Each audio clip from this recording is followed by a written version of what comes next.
Welcome to Lynn Cullen Live. Talk radio without the static.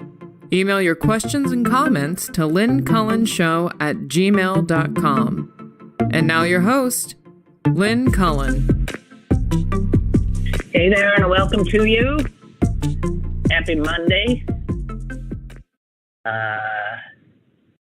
July 24.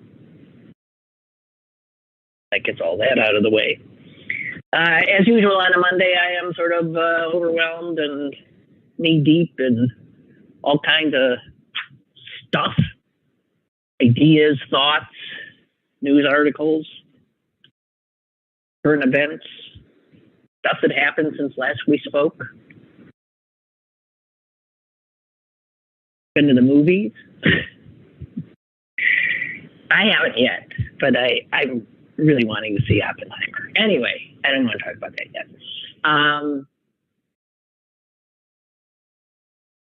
I'd like to just start with some of the stuff I've learned since Tony Bennett's passing. I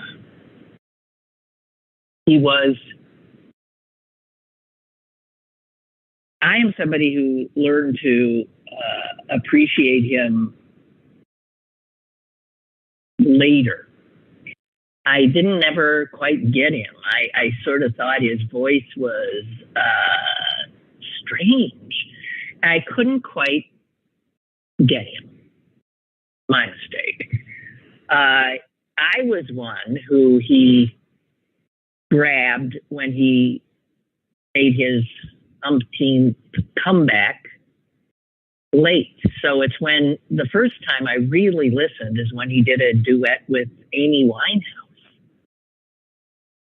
and blew me away. Then the Lady Gaga stuff. Then I started really looking and listening and blown away. But what I want to talk about is the man and the activist aspect to him. The fact that, and I just read this morning, that, he was called up just as he was attempting to start a singing career. World War II happens. He turns, actually, World War II had happened, and then he turns 18 and immediately is drafted. And in World War II, he said he had a front row seat to hell. Helped liberate one of the concentration camps. But one of the things that occurred when he was in the military, serving our country in World War II, that most impacted him had nothing to do with Germans. It had and their fascism and their murderous anti-Semitism. It had to do with American racism. So he's in Germany, and the war is happening. He runs into a high school friend, also a member of the U.S. military. His name was Frank Smith. And he was thrilled to see him. And he said, hey, I'm on my way to a Thanksgiving party. I believe it was a Thanksgiving party. I might be making that one up. And why don't you come with me? And so he walks in to the officer's mess, or the service. I don't think he was an officer. And I'm not telling this story right, am I? He takes his friend into the dinner and is stopped by an enraged officer. The man was enraged because Bennett's friend was black. And Bennett later wrote in his autobiography that, it was actually more acceptable to fraternize with the German troops than it was to be friendly with a fellow black American soldier.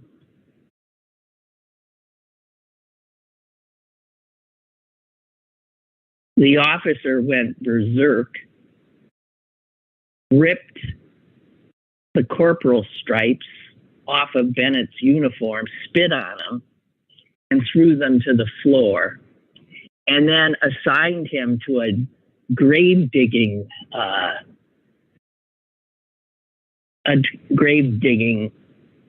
what do you call that? Whatever. God, I thought I was in good shape today, but my head is foggy, obviously. If I can't tell a story and I can't friggin' think of words, detail. Thank you very much. So he was reburying bodies that had been in mass graves in a more dignified manner. But that's the detail he got from daring to bring a fellow serviceman to a white serviceman's mess for a Thanksgiving dinner. And there it is. No matter what Ron DeSantis and Republicans say, American history is just suffused with stories like this. And there is no way to understand America by somehow leaving out this constant, horrible, ugly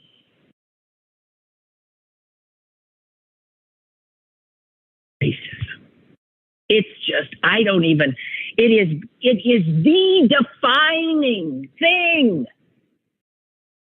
It's the biggest thing from our founding on. And it figures that a party that has gone whole hog down a rabbit hole, not able to deal with reality or facts, would be the party that is now going after knowledge of our own history.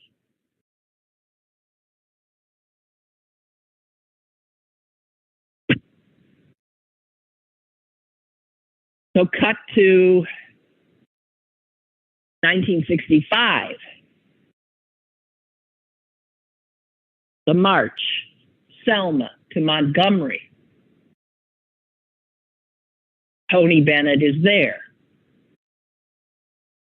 along with Harry Belafonte, Sammy Davis Jr., and other performers. Actually, he traveled there with Pittsburgh's own Billy Eckstein. Harrison, I'm not sure.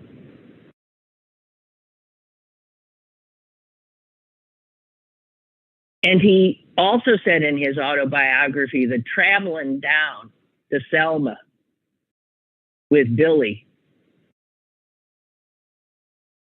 reminded him of Germany.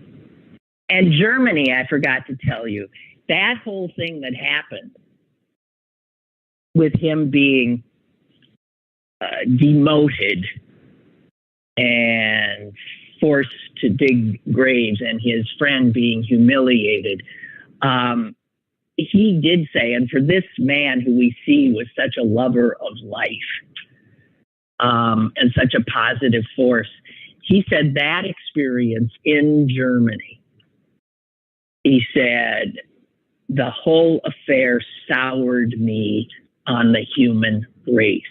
That was one of the lowest periods of his life.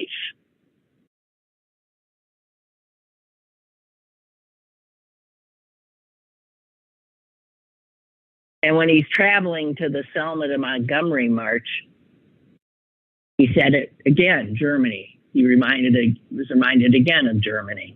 And he said, I felt the same kind of hostility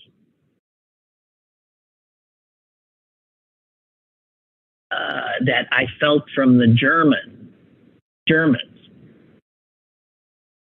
But this time it was coming from white Americans in uniform, state troopers.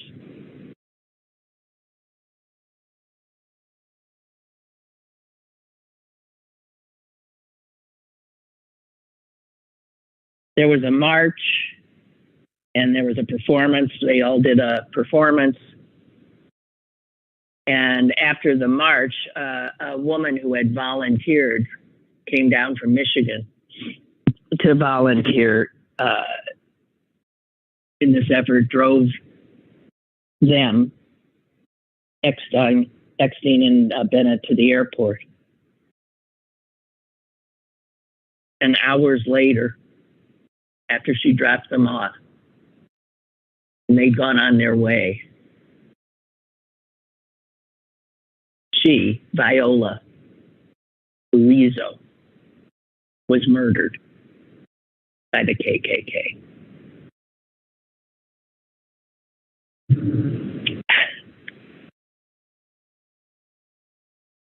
That's,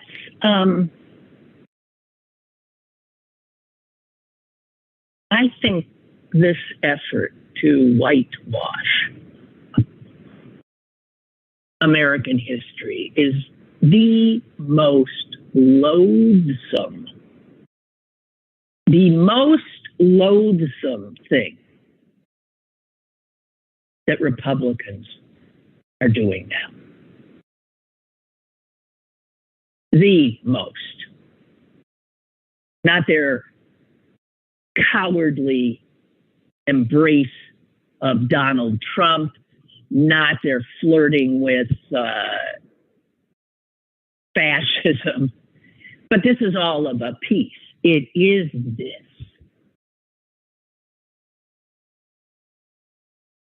this absolutely bold and bald effort to deprive us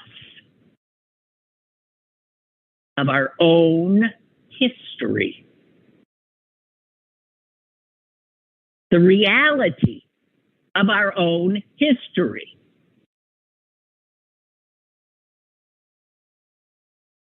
It is not some fairy tale. That's what they want to tell. Because there is lots of wondrous stuff in the history of America. There is. Why can't they hold in their heads the idea that this is not a perfect place? It is a complex case, like reality. There are wondrous things, and there are horrors. And you can't move forward by refusing to acknowledge reality.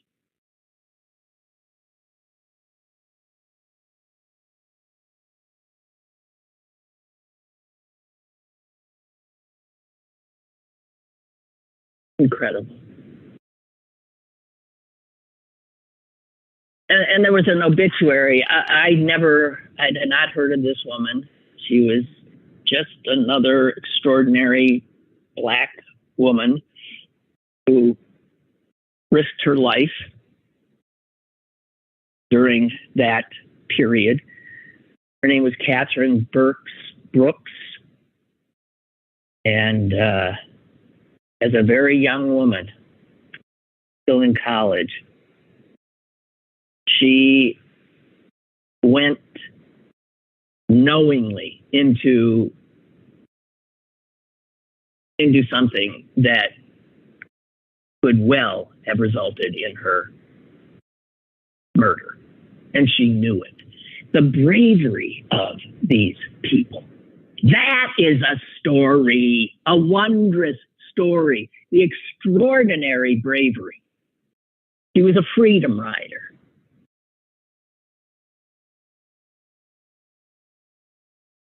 If the Republicans had their way, this obit would never appear.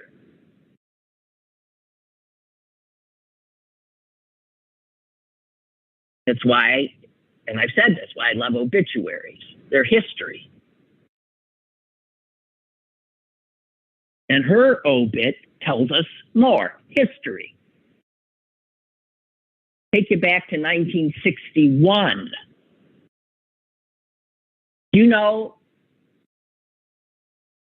it was 15 years before that the Supreme Court of this country had ruled that segregated seating on interstate buses and trains was unconstitutional.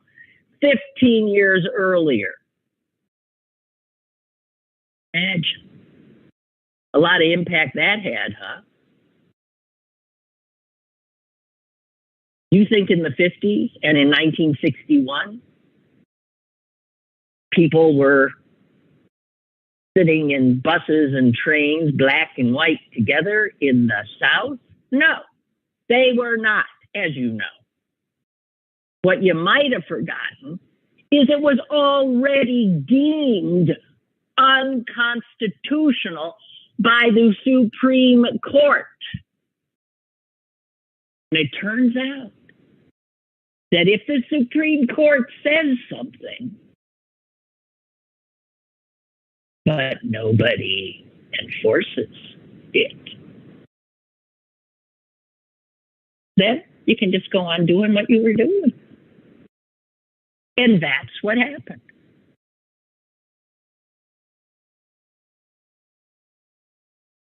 The entire South simply refused. And the federal government didn't step in. That's what the Freedom Riders were about. They got on buses in Washington and they went south. And the first buses that did that met with horror. Horror. This was the brainchild of the Congress of Racial Equality, CORE. And the Freedom Riders were blacks and whites who would get on these buses and sit together as the Constitution allowed and the Supreme Court underscored, and then they would cross into the South. And what they were doing is daring the federal government to come in and enforce the law, their law, the Constitution.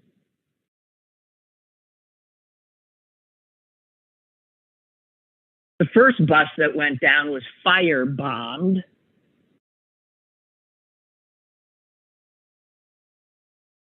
Freedom Riders brutally beaten. In Birmingham, Bull Connor, he invited the Ku Klux Klan to meet one of the buses coming in.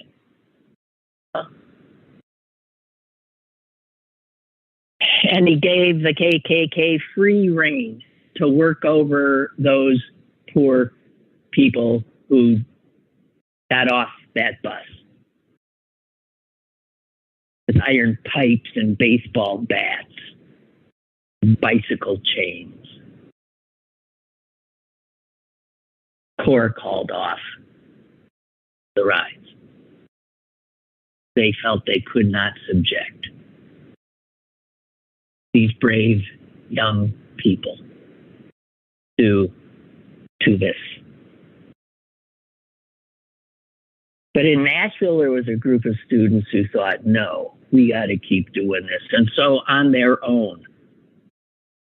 And some of these Nashville students ended up founding the Student Nonviolent Coordinating Committee, SNCC. And that's where Catherine Brooks comes in. Because she was one who went, knowing what had happened to the other freedom riders. Can you imagine the courage it takes? It's incomprehensible.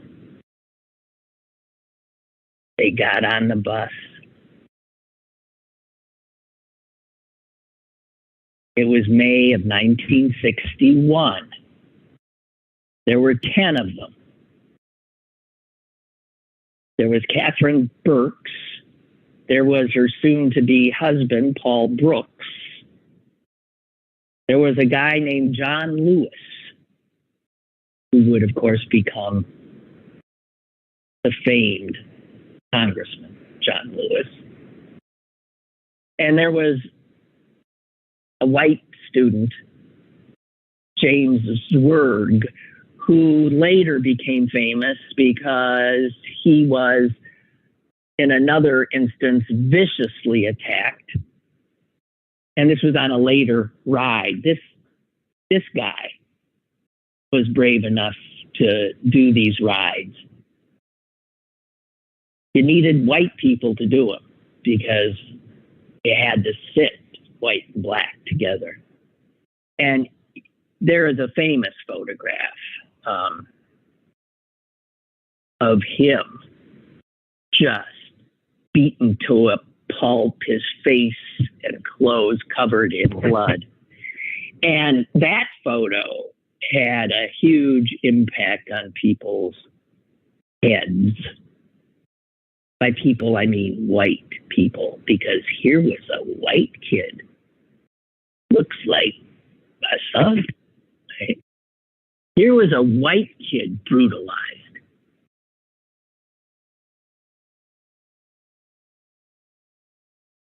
Black people being brutalized hadn't done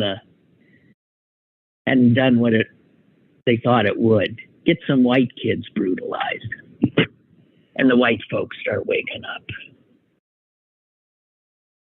Anyway, she obviously survived. She ended up actually being driven by Bull Connor to the state line, dropped off in the middle of nowhere. And John Lewis was in that car too. He was in the back seat, and he says he could not believe how she sat up front with Bull Connor, ribbing him and just talking into his ear the whole time, this young black woman with that notorious, racist, murderous Bull Connor. And John Lewis is in the back seat. And he said he was astonished by her courage. I think what he thought was her recklessness.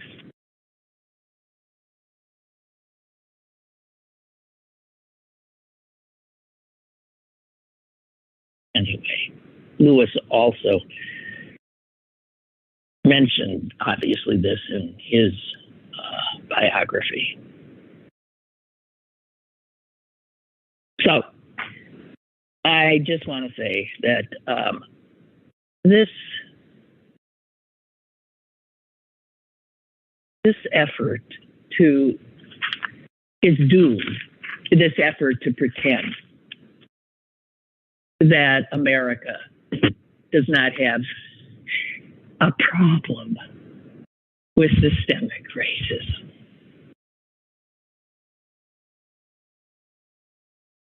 And it's,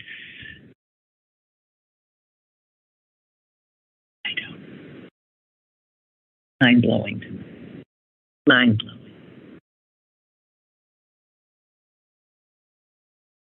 Milton writes, good morning. Speaking of refusing to comply with a Supreme Court ruling due to a commitment to racism. Yes. Brings us right to today. Right. This is from this month, 2023. Alabama Republicans pushed through a new congressional map on Friday that will test the bounds of a judicial mandate to create a second majority black district in the state. A month after that shocking Supreme Court ruling that indeed found that Alabama's existing map violated the Civil Rights Act by diluting the power of black voters, the Republicans and their supermajority in the Alabama legislature, after being, told by the Supreme Court, you might want to redraw that, because that doesn't even pass by this racist Supreme Court, babe. So they redrew it.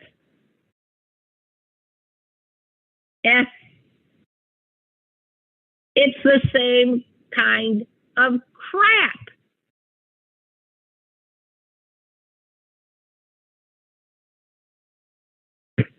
They slightly increased the share of black voters in one majority white district, but dropped the percentage of black voters in a existing majority black district,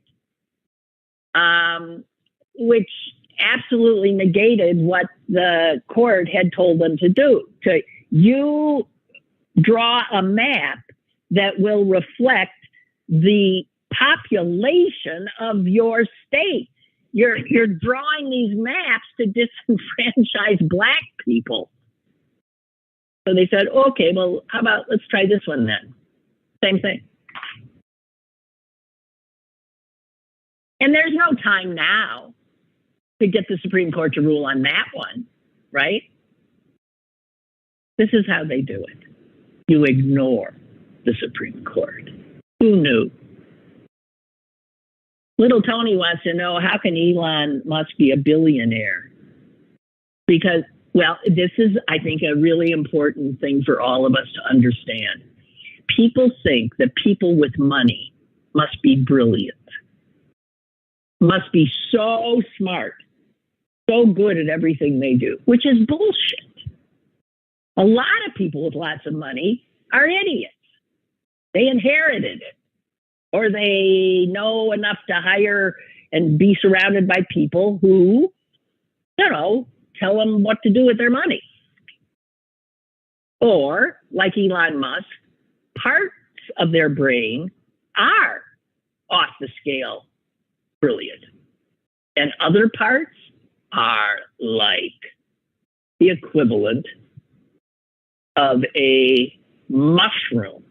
And I don't mean to in any way disparage mushrooms. What little Tony's talking about is Elon Musk now in his intent to destroy the thing he paid $44 billion for, namely Twitter. He has now gotten rid of the most identifiable thing on Twitter, which is that little blue bird, which is the logo. He's replaced it with an X. Well, I think that's perfect. An X. X means like X'd out, gone, done. He's destroyed it. What possible benefit, little Tony says, can changing the name do? It's going to be called, it's not Twitter anymore. What's it called? X? As opposed to say X. As a lot of people have pointed out, you can change the name. Does anyone say Acrisure Stadium? I don't think so. Does anybody say well, New Yorkers. I mean, I don't know how many years ago the 6th Avenue in New York was changed. It had its name changed to what the hell is it? I keep wanting to say Boulevard of the Allies. That's not it, but it's something like that. What is it? Nobody calls whatever it is that I can't think of it. Why'd that just leave my head? Anyway, you can change names till you're blue in the face. I don't care UPMC's name on that U.S. Steel building. It's still the U.S. Steel building. It'll always be Gulf Tower. It'll be PPG Place, no matter who the hell's in it. Right?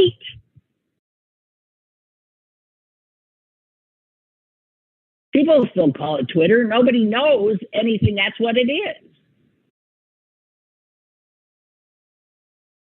He says, I'm convinced this guy's a fool. No, what he is a destructor. If he can't have his way, he destroys it. He's like a little kid. He's capable of building things, some things that really look pretty damn impressive. But he has little tantrums and little fits, and he kicks things apart. And that's what he's doing. And losing $44 billion and, in some respects, his reputation, he can't see that far forward. He's a pathetic little man.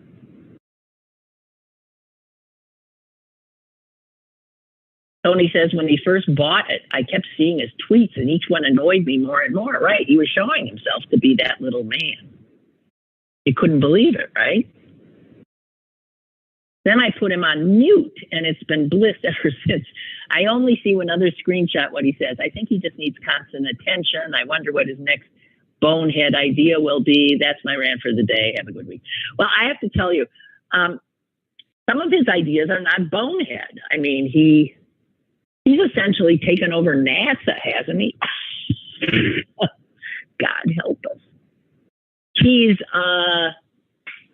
he energized the whole electric vehicle revolution with Tesla. He is not incapable of coming up with brilliant ideas. I think on the execution side, he's not necessarily great. And apparently, he doesn't know much of anything about technology. That's not what he knows. Anyone who would buy Twitter come in and literally throw out 75% of the people who make it run is an idiot. He must have just wanted to destroy it. But Avenue of the Americas, thank you, Milton. Sixth Avenue. It's Avenue of the Americas. Yeah. Right. Nobody calls it that. I have never heard. That's why I couldn't think of it. But I remember being struck when I found out that's what its real name was. It's not that people, there's signs that say 6, but everybody knows it's 6. You can change the name till you're blue in the face, but ain't nobody buying.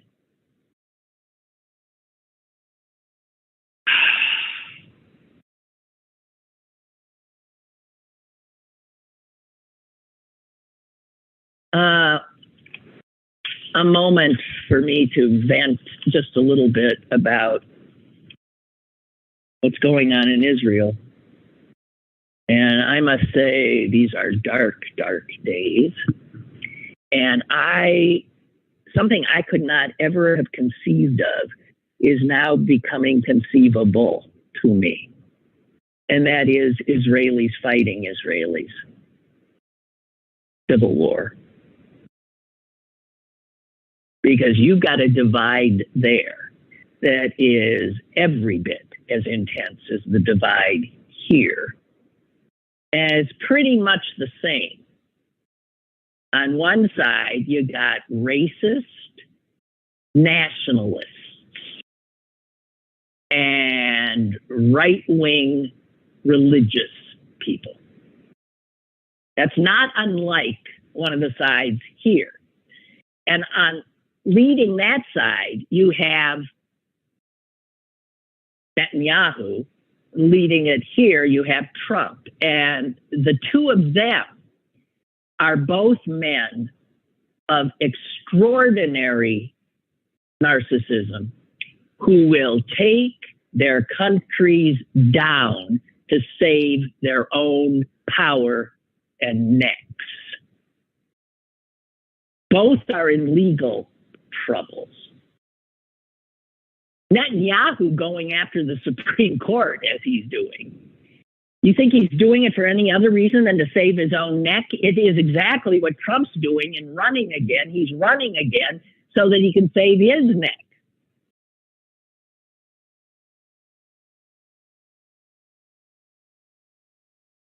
And I can't imagine what's going to happen to that country. Anyone who thinks of Israel as some kind of monolith, or Israelis as, you know, you could draw a caricature of an Israeli. You cannot. It is as disparate a culture as is ours. And you got now this incredible rift. The ultra-Orthodox on one side, along with the nationalists and the racists. Why do they always go together? Why do the very, very, very, very religious somehow find common ground with racists? It's somebody can think on that.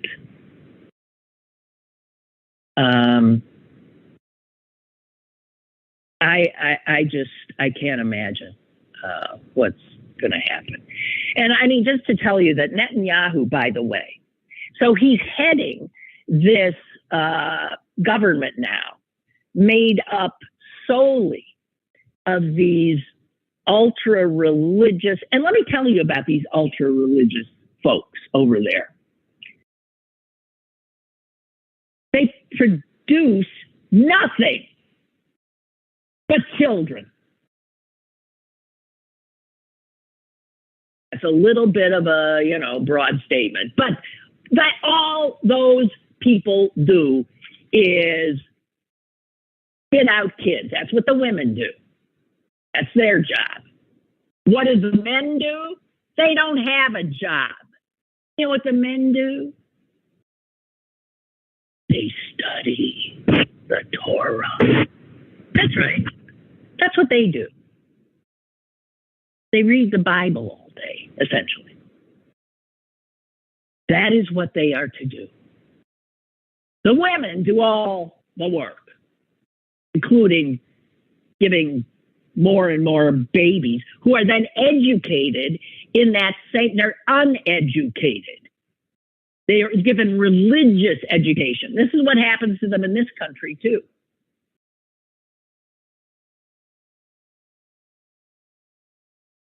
And they leech off the government. The government ends up subsidizing their families because they don't have money. They don't have jobs. You don't get paid for reading the Torah. But there's so many of them, they have now managed to take over there's a democracy, so they get votes, so that's that.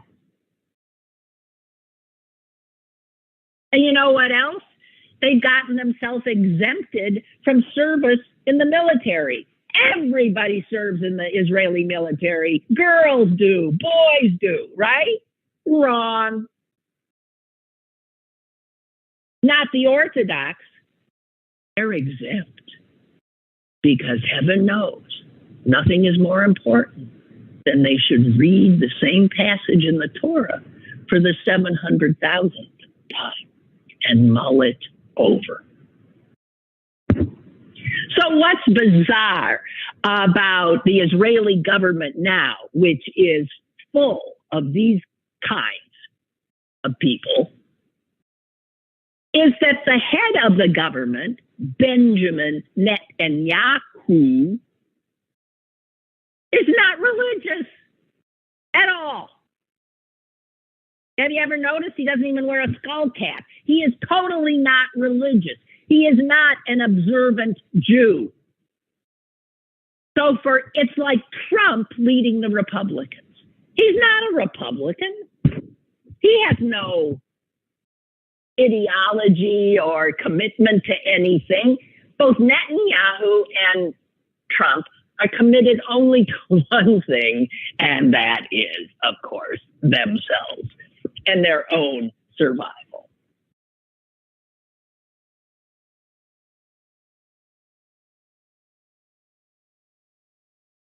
It's beyond belief. So, and what you got on the other side are secular Israelis, which is a ton of people, but they ain't spitting babies out. They are not. And those are the people that power the huge economy there. Those are the people who do all the astonishing things that Israel can do. The scientists, the innovators,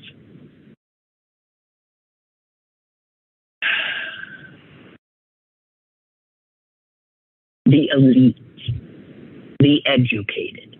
So in a lot of ways, it's the same kind of thing as here. You've got an educated, liberal, secular elite up against this not well-educated, God-crazed, racist nationalists.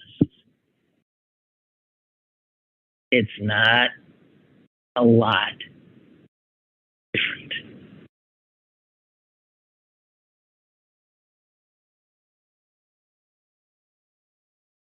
But that's going to be something. God.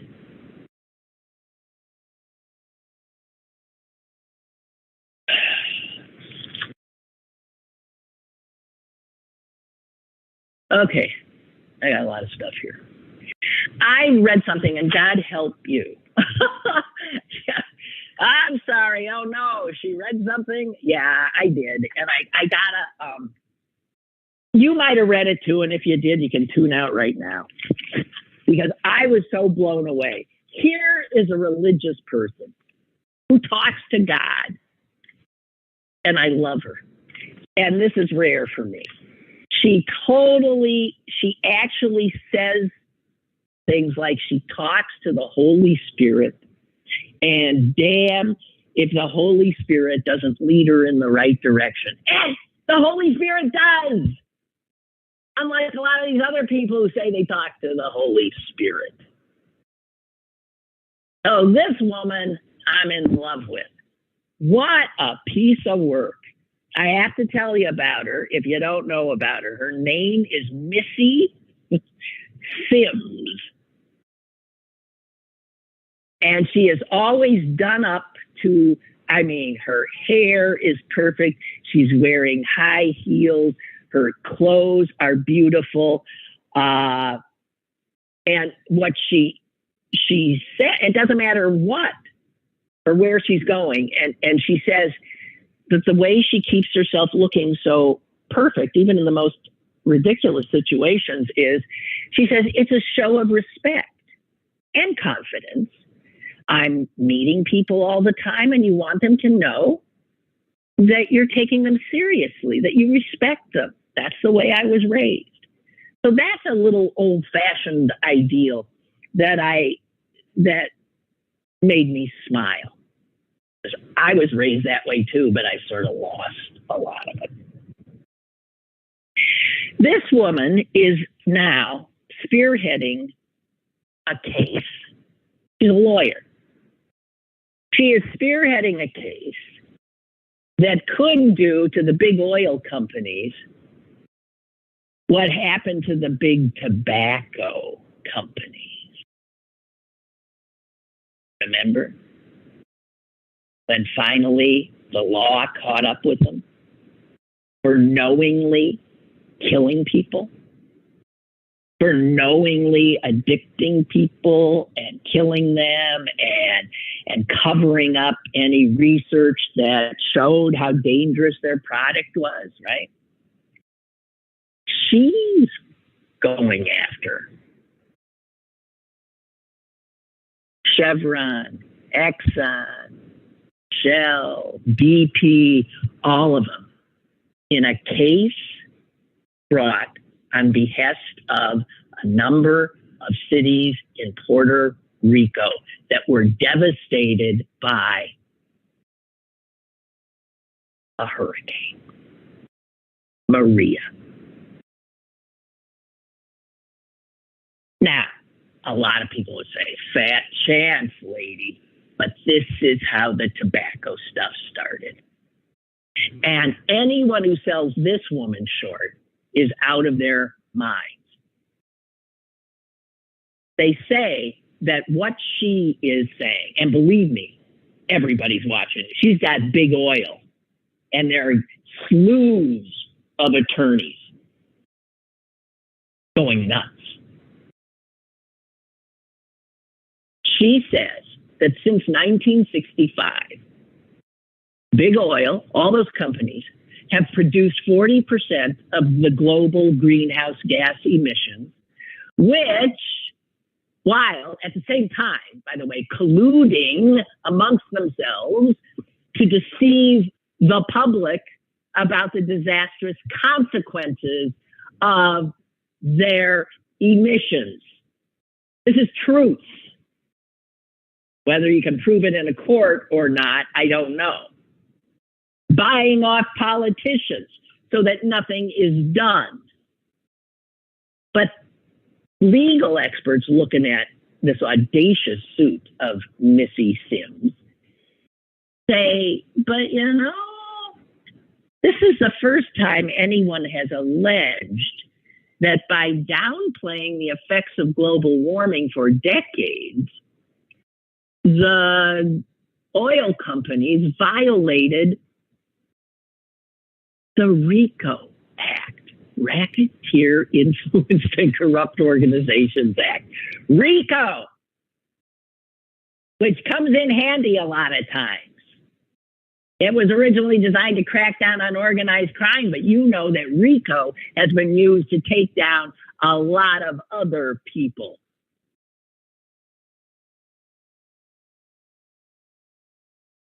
He's going after them using the RICO law. That's never been done. Also, it is the first case that asks for damages from a specific weather event. That one hurricane inflicted $100 billion worth of destruction to Puerto Rico, the worst storm to ever hit the island. And if these companies were found at all liable, the potential damages could, be well over $100 billion. So I gotta tell you, you gotta love this woman. She comes out of a small Midwestern town.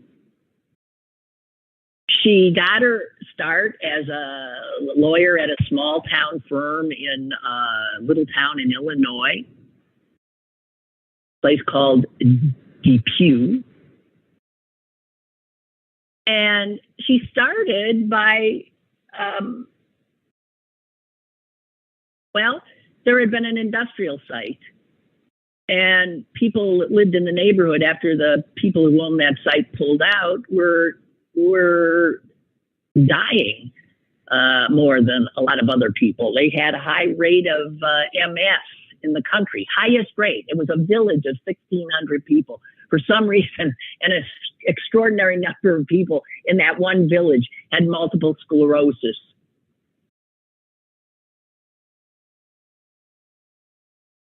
There was no way the community went after the people that had owned the site, and that included Exxon, by the way, to pay to clean it up. No one could get them to pay any attention to these little people. And she says that when she was out on her evening jog, she says that's when she often talks with God. And this is a quote.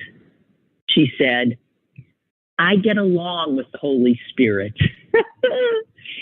I get along with the Holy Spirit, and I'm just like, help me, help me, help me, help these people. And he said, find them. Find them. And she said, I prayed on that. And then she realized, wait a minute, I do these little cases all the time. I find people who aren't, cutting their grass. The municipality goes after people who don't pick up their dog poop. We go after little people all the time for disregarding cleaning things up, because you can't have, that in a nice little town. And she said, these big guys are refusing to clean up. And so in 2006, this is when this comes down, she helps this little village sue Exxon for littering, for not picking up.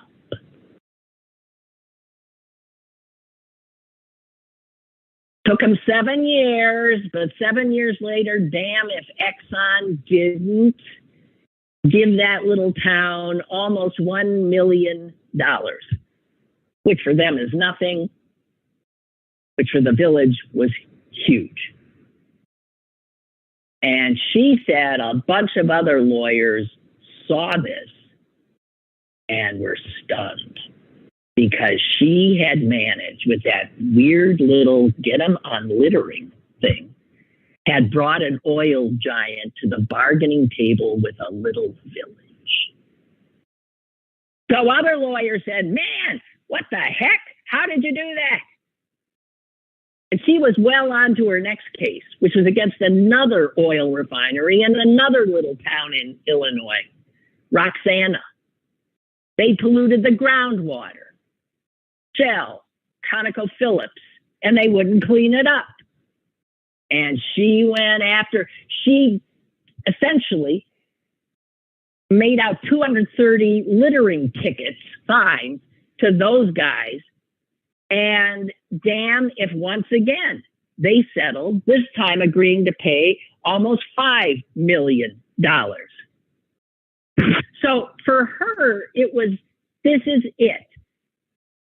It was validation of her hunch that the smallest of towns can take on the world's biggest companies, which is why she's helping these little Puerto Rican towns go after big oil. And very soon after, one of the largest class action firms in the world grabbed her up. They sent her to Puerto Rico, where she was working on something else about opioids, and then was there and saw the devastation.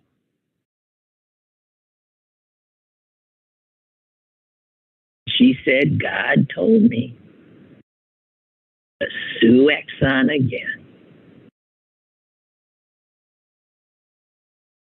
It's fascinating to see what she has dug up. And I just got to say, this one is my hero. My hero. She lives in Princeton, Illinois. She lives alone, not far from where she grew up. And when she needs a break, she either runs with the Holy Spirit or goes into the backyard and films her dog doing things. Her dog, Georgie Girl, has over 2.2 million followers on TikTok. Anyway, it says here, by early next year, it should be clear whether this case against the fossil fuel industry clears enough legal hurdles to move toward trial. She says, I don't expect that they'll settle this one, given the sweeping nature. If they settle with us, they'd have to settle with the world. Says here that Senator Sheldon Whitehouse of Rhode Island is paying attention. He has compared the fossil fuel industry's tactics to the tobacco industry's efforts to downplay the health effects of smoking. And just as those tobacco companies faced RICO charges and were ultimately found guilty in federal court, Whitehouse said oil companies are vulnerable to the same kind of racketeering case that Missy Sims has now brought on behalf of the beleaguered towns of Puerto Rico. I love her.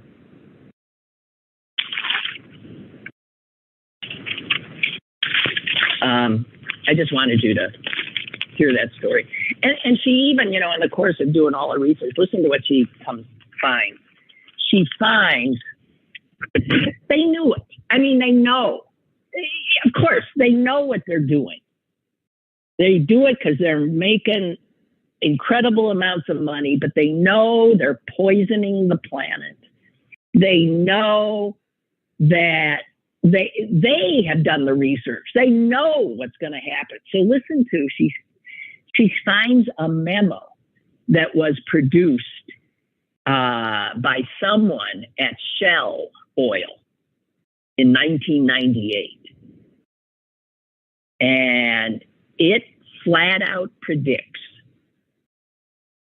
that a series of violent storms will hit the eastern coast of the U.S. And it was warning Shell, this is going to happen and we've got to be ready, the memo said, for class action suits against us or against the U.S. government on the grounds of neglecting, I'm quoting from this memo, on the grounds of neglecting what scientists, including our own, have been saying for years, that something must be done.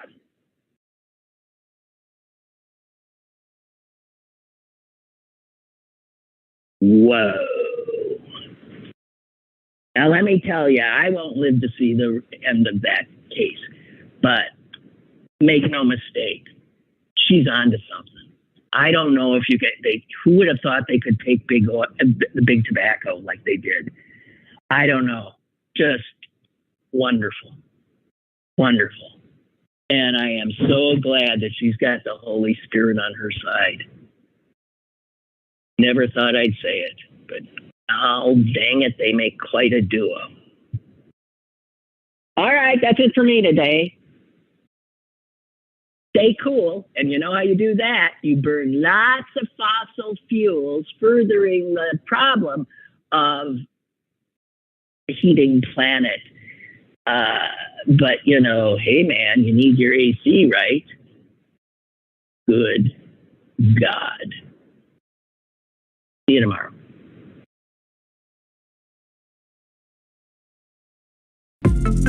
Lynn Cullen Live, Monday through Thursday from 10 a.m. to 11 a.m. and archived at pghcitypaper.com.